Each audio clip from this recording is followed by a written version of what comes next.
A gente sempre fala sobre trombofilia aqui. E aí o que vocês perguntam é, mas quando você investiga uma trombofilia? Certo? Então hoje a gente vai falar de 3 sinais que nos obrigam a investigar e que podem falar a favor de você ter uma trombofilia.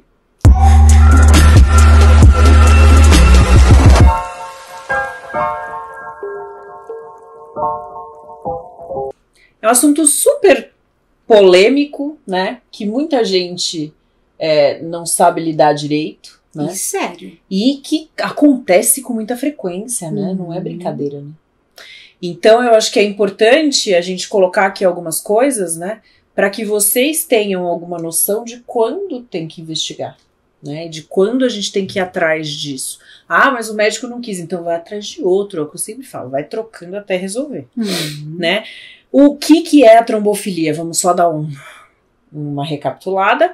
É uma como é que fala? Um acontecimento, não é isso que eu queria falar, mas eu não tô achando a palavra agora.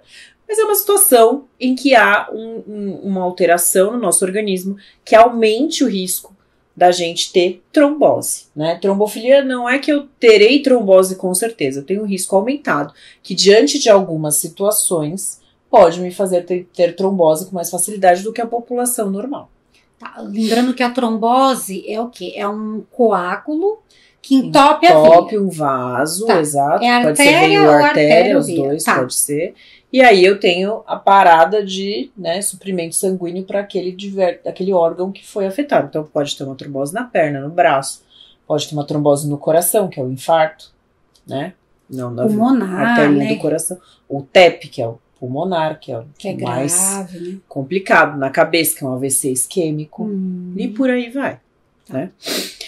Então, quando a gente tem que investigar, aí só para concluir essa questão de falar sobre a doença, elas têm 2 tipos, né? As genéticas e adquiridas. As genéticas são as que já nascem com a gente, e as adquiridas são as que a gente pode adquirir no decorrer da vida. Tá. Certo?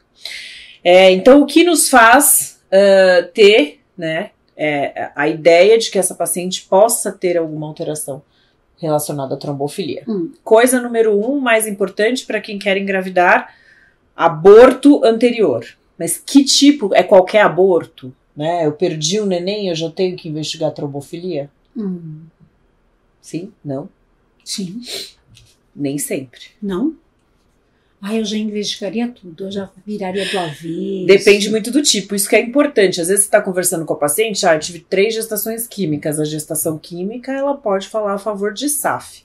Mas aqui a gente vai falar de trombofilia de outra coisa. Então, é aquele aborto que acontece recente, né? No começo da gestação, obviamente, porque é o aborto. Então, mais ou menos com 8 semanas, em que o bebê tinha batimento e de repente para. Entendi. Então, assim, a trombofilia, ela causa um tipo mais ou menos específico de aborto. Exato. Então, relatando para o médico, ele vai saber. Então, quando vocês vêm na consulta e me falam, eu tive um aborto, aí eu pergunto, mas como que foi esse aborto? Né? Uma gestação embrionária, ela tem muito mais a ver com genética do que com trombose. Porque aí também não expõe a paciente Exato, a exames desnecessários. E às vezes são exames que são caros, né? Que o convênio não cobre todos, então a paciente vai gastar dinheiro com isso. Então a gente tem que avaliar tudo isso antes. Aí também desnecessário também ficar fazendo um monte de exames, né, gente? Então, primeira coisa, um aborto de mais ou menos 8 semanas confirmadas pelo ultrassom, tá? Porque às vezes fala que tá de 8 semanas e tá com 5. Então, né, um aborto que tenha tido um bebê, um embrião com batimento e depois o batimento não tem mais. Tá. Porque aí o que aconteceu? Foi um trombinho normalmente pela placenta, entupiu o vasinho do cordão umbilical e parou de suprir o sangue para o bebê. Tá? Segunda coisa, uma paciente que teve uma trombose, né? Tive uma trombose na minha perna, tive uma trombose no meu braço.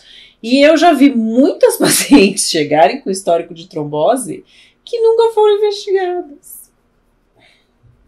Que seguem tomando anticoncepcional. Por causa que, né, que o médico não quis. Então é tenso, gente. Vocês acham que é brincadeira, mas não é. É muito mais tenso do que vocês imaginem. Então já falamos 2, hein? Então o abortinho lá, do bebê que tinha batimento e parou, trombose anterior. E terceiro, mas não tão menos importante, histórico familiar.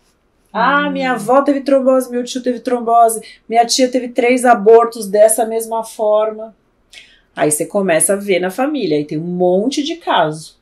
E também, na grande maioria das vezes, ninguém investigou.